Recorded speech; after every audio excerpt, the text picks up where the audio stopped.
J'ai fait faillite à 26 ans. Voilà, ça m'a bien appris la vie, c'est cool. J'ai reçu un mail de l'URSSAF un matin qui me disait: bonjour Clément, j'espère que vous allez bien. Est-ce que s'il vous plaît vous pourriez nous faire un virement de 40 000 euros parce que vous avez une amende. Voilà, vous n'avez pas rempli un dossier administratif parmi la multitude de dossiers administratifs qu'on vous envoie. Et donc voilà pourquoi cette amende en fait.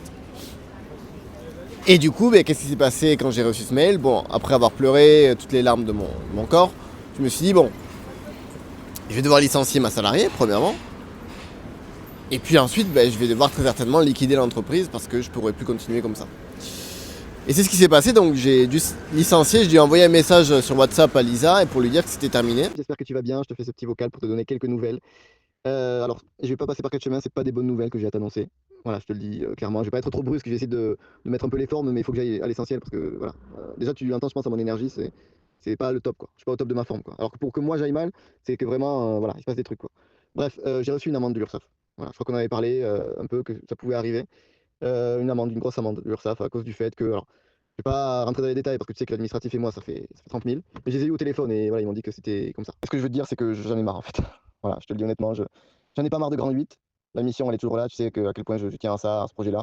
Mais j'en ai marre de me battre pour ça en fait. Tu vois, pour payer, toujours payer, rembourser l'URSSAF, les impôts, les dépenses, etc., etc. C'est la première fois que je suis dans cet état-là, tu vois, et j'en ai parlé déjà à mes parents et tout. Mais 40 000 euros, ça se trouve pas comme ça.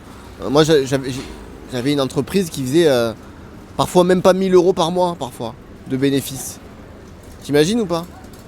J'avais une salariée à payer, j'avais mon salaire à me verser, etc. Mais c'était impossible à imaginer comment je pouvais faire pour m'en sortir. Et dans cette vidéo, je vais vous expliquer pourquoi j'ai continué à la payer après son licenciement. Mais juste avant de vous expliquer ça, j'aimerais quand même faire passer un message aux jeunes pour qu'ils comprennent une bonne fois pour toutes qu'être patron, c'est compliqué.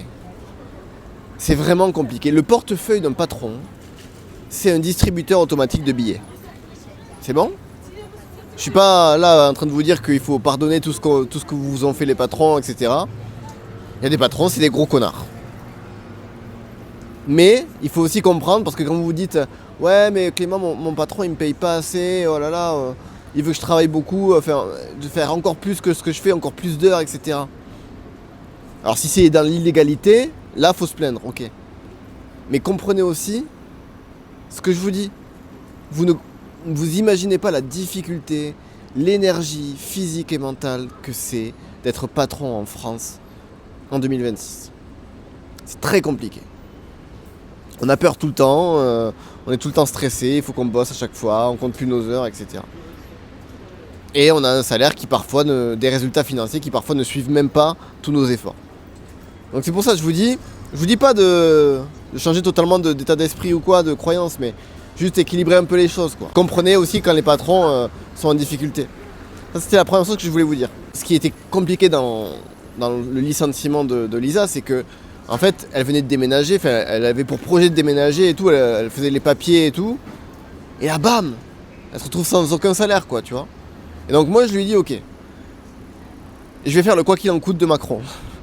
Vraiment, je lui ai dit, ok, quoi qu'il en coûte, je te payerai ton salaire, le même salaire que je t'ai payé pendant tous ces mois où tu étais avec moi.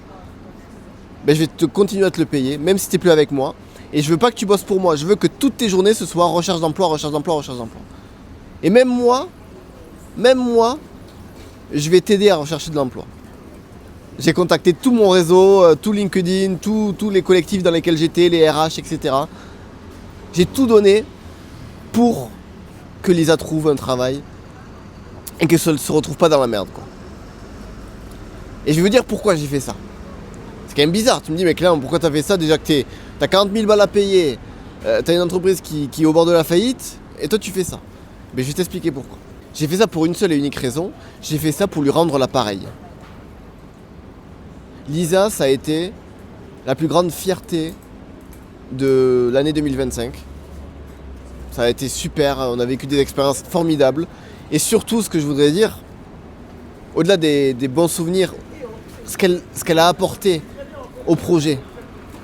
Ce qu'elle est devenue aussi, parce qu'elle a appris beaucoup, elle a progressé en communication, elle a pris la parole pour la première fois, elle a fait plein de choses.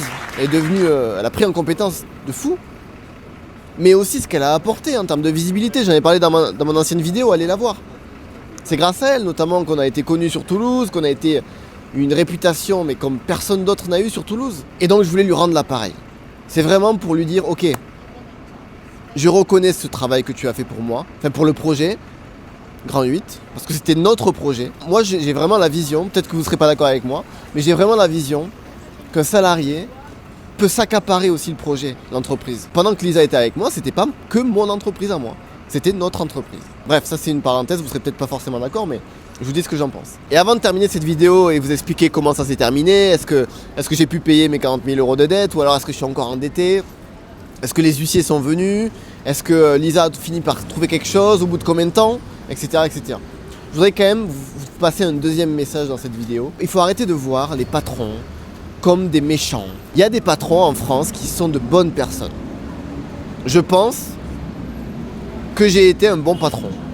Que j'ai été un patron positif et qui a apporté du positif à ma salariée. Et j'ai pas fait cette action-là que j'ai dit, le quoi qu'il en coûte, j'ai pas fait pour avoir l'image d'un bon patron. C'est juste parce que j'avais des bonnes intentions derrière.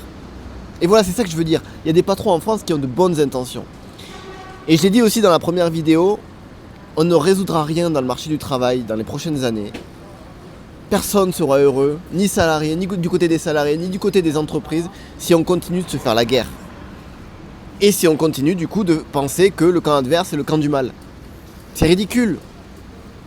Est-ce que je suis en train de dire que la crasse, la merde que vos anciens RH, que vos anciens managers ou que vos anciens patrons vous ont fait, elle est oubliable et finalement elle n'est pas très importante?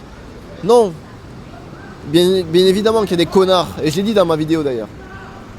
Il y a un Parisien qui s'énerve là. Aïe, aïe, aïe, aïe. Il y a un Parisien qui s'énerve parce qu'il a loupé le bus. Il a fait un fuck au bus. Faisons la paix aussi entre les conducteurs de bus et les Parisiens. Bref, la principale raison pour laquelle le monde du travail, aujourd'hui, à l'heure actuelle, vous dégoûte, c'est parce que vous avez une vision dégoûtante du monde du travail. Fausse et dégoûtante du monde du travail. Et si vous faisiez l'effort de ne serait-ce qu'équilibrer les choses, c'est ce que je dis depuis le début de cette vidéo, d'équilibrer les choses, de voir en quoi le monde du travail n'est pas si misérable et dégoûtant que ça, et bien vous allez voir que ça va commencer petit à petit à s'améliorer. Parce que vous allez commencer à reconnaître que parfois, il y a des entreprises qui font des efforts pour vous. Mais vous en rendez pas compte parce que vous êtes dans votre vision de les entreprises, c'est des gens pas bien. Changeons de vision sur ça, s'il vous plaît. Sinon, les jeunes, on est mort. Notre génération, qu'est-ce qu'elle va faire? Qu'est-ce qu'elle va devenir, notre génération? Je sais pas. Aujourd'hui, en 2026, début février 2026, j'ai payé toutes mes dettes. J'ai réussi à avoir une échéance, tu sais, à pas payer tout d'un coup, quoi. Heureusement. Et tout va bien pour moi. Je continue évidemment à transmettre mon message. Vous le voyez sur YouTube, sur TikTok, ça marche toujours très très bien. J'ai beaucoup de visibilité. J'ai plus mon entreprise telle qu'elle était, mais je peux encore intervenir dans des établissements, des organismes de manière facturée évidemment. Parce que j'ai une petite structure encore qui me permet de faire ça. Et Lisa, c'est super ce qui s'est passé pour elle. Lisa a trouvé quelque chose au bout de 3 mois. Donc en plus des 40 000 €, j'ai dû verser à peu près 5 500 € de salaire à Lisa. Ça fait quand même une grosse somme en peu de mois que j'ai versé. Et elle a retrouvé d'ailleurs un petit taf chez une amie à moi. C'est moi qui lui ai conseillé de prendre Lisa. Et ça se passe super bien pour elle, je suis très content.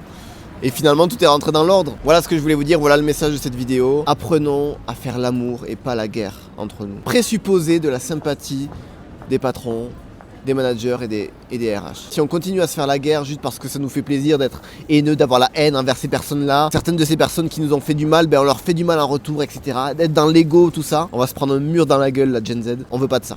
Ok, je compte sur vous les amis. Abonnez-vous à la chaîne pour suivre des aventures.